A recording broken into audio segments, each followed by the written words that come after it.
Seja muito bem-vindo ao Somatize e vamos fazer uma questão de triângulos. Não exatamente escrito que é um triângulo, mas eu tenho que perceber que é. Soma de ângulos internos, cada ângulo interno de um triângulo. Olha só.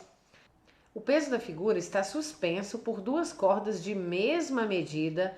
Ó, guarda essa informação, mesma medida, e presas no teto. Se o ângulo entre as cordas é 58 graus, quanto medem os ângulos formados pela corda e pelo teto? Que é isso daqui, ó, que é o valor de x e o valor aqui de y. Quanto medem esses dois ângulos aqui assinalados aqui em cima? O que eu vou ter que entender? Aqui embaixo tá marcando 58 graus.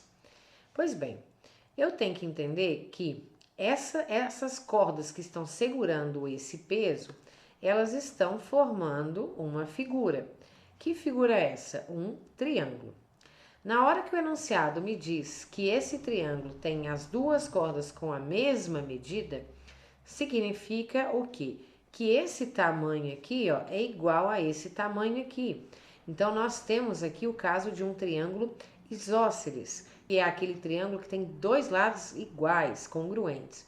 E aí, consequentemente, os ângulos da base desse triângulo também vão ser iguais. Como assim ângulo da base, Edna? A base está em cima?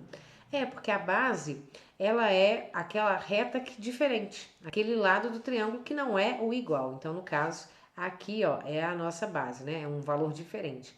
Então, esses ângulos que estão grudados nessa base têm medidas iguais. Então, eu tenho que entender que o valor de x para essa questão é a mesma coisa que o valor de y.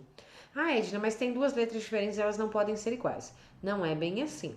Se eu tenho a mesma letra em uma questão, se eu tenho um x em um lugar e o mesmo x em outro lugar, eu tenho que entender que ele obrigatoriamente deve ser o mesmo valor.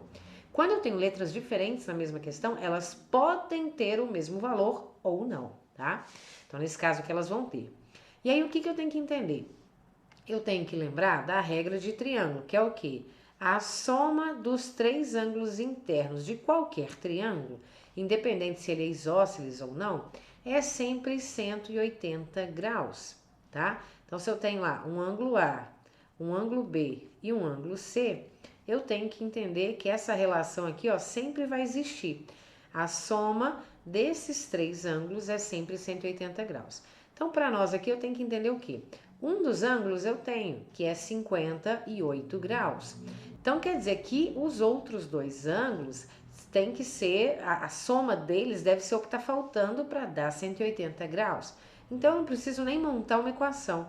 Eu posso fazer essa conta aqui, ó, 180 graus menos 58.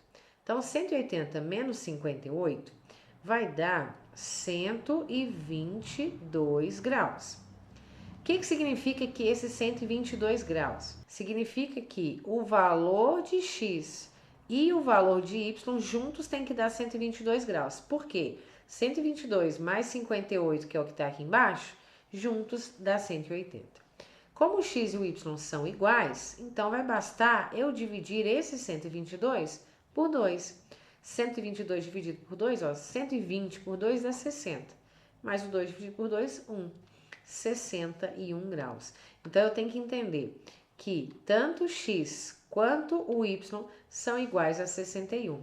Dá para a gente conferir que essa relação aqui vai proceder, né? Ó, 61 graus mais 61 graus mais 58 graus. Se eu fizer os cálculos, eu vou perceber que esse valor dá realmente 180.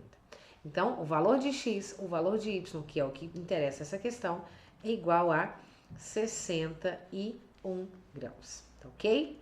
Esse foi o vídeo de hoje. Eu espero que você tenha gostado, tenha entendido dessa questão. Mande para os amigos, porque isso ajuda muito o canal e ajuda vocês a terem mais conhecimento.